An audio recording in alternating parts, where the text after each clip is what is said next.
from Bugeyeguys. This week I'm just going to show you what's going on in our world.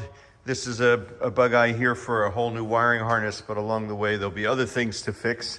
And after my initial test drive, I noticed the car tends to really steer terribly over bumps, and when I come out and do this, even though there's a little bit of damping, if you look at the windshield frame, you should be able to see that's blown.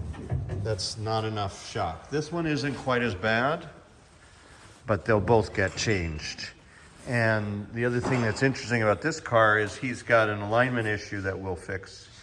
You should be able to see this outside of the tire. Oh, well, that is actually a little bit of tread left, but it's completely worn away. And these are from 07, so they're 19-year-old tires, and they're due as well. Anyway, the thing that I really wanted to mention is people think sometimes that these cars are not stable or they're not good at high speed.